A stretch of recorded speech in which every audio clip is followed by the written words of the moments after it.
Pedal মাৰি মাৰি এই দুই নেতাই কৰা নাটকখনে 5 বছৰ অতিক্ৰম কৰিলে। চাইকেলে নহয় ভূৰতো উঠিছিল ৰকি গৌৰৱ। এই চাইকেল চলোৱা ঠাই ভূৰত উঠা ঠাইখিনি সামগুৰি সমষ্টিৰ লাউখোৱাৰ ভূৰবন্ধা। গৌৰৱ গগৈ জয়ী হলে বৃহত্তৰ অঞ্চলটোত ইটো কৰি দিব সিটো কৰি দিব বুলি নানান প্ৰতিশ্ৰুতি দিছিল। সেই সময়ত তৰুণ গগৈ মন্ত্ৰীসভাৰ প্ৰভাৱশালী মন্ত্ৰী ৰকিবলৈ নহয় গৌৰৱ গগৈও বুৱাইছিল প্ৰতিশ্ৰুতিৰ বন্যা। 5 বছৰ গ'ল, গৌৰৱ গগৈ MP হ'ল, লাউখোৱাবাসীৰ কিন্তু একো নহ'ল। ঘৰবাৰী বেছি সংখ্যকৰে খহনীয়াত জাহ গ'ল, বিদ্যালয় ধ্বংস হৈ মথাউৰিত চলিল পাঠদান। খবৰ নাই গৌৰৱৰ। গৌৰৱ গগৈ আমি দিল্লী পঠাইছোঁ, যেন আমাৰ ভালৰ কাৰণে পঠাইছোঁ। আমি কিন্তু এখেতক আমিও জয় কৰি পঠাইছোঁ। আজিলৈকে আজি 5 বছৰ হৈ গৈছে। 5 বছৰৰ ভিতৰত 2 দিন আহিছে। এদিন আহিছে আপোনাৰ চাইকেল চলাইছে আৰু এদিন আহি পেলাই ভূৰ চলাইছে।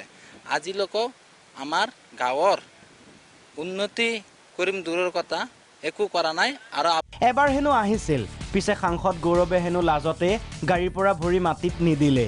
আমি কোনো ধৰণৰ উন্নতিটো নাইয়েই।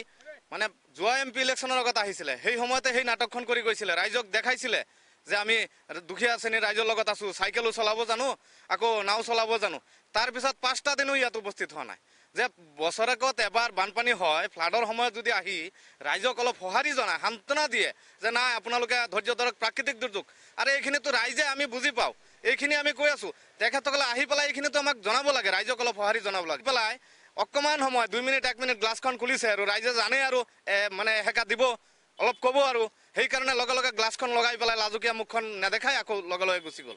এইবাৰ ৰকি গৌৰৱৰ চাইকেলৰ পাম্প এৰি দিবলৈ সাজু লাউখোৱাৰ ৰাইজ। চাইকেল চলাবৰ কাৰণে আহে, তেওঁলোক কোনো ৰাইজৰ উন্নতি কৰিবৰ কাৰণে নাহে।